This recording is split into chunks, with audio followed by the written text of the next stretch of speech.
In my previous 315 MHz transmitter video, I show you how to make this one channel at a time transmitter circuit. Today I am going to show you how to upgrade it for multiple channels transmit at a time. For this upgradation, we have to modify the circuit as well. As shown in the diagram, I added series 10 kilo ohm resistor for each 1N4148 diode. This is my modified circuit. Then I open my transmitter Arduino code and modify the key scan function like this.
Now our circuit is ready to use.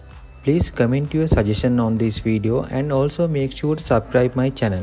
We will meet again in our next video.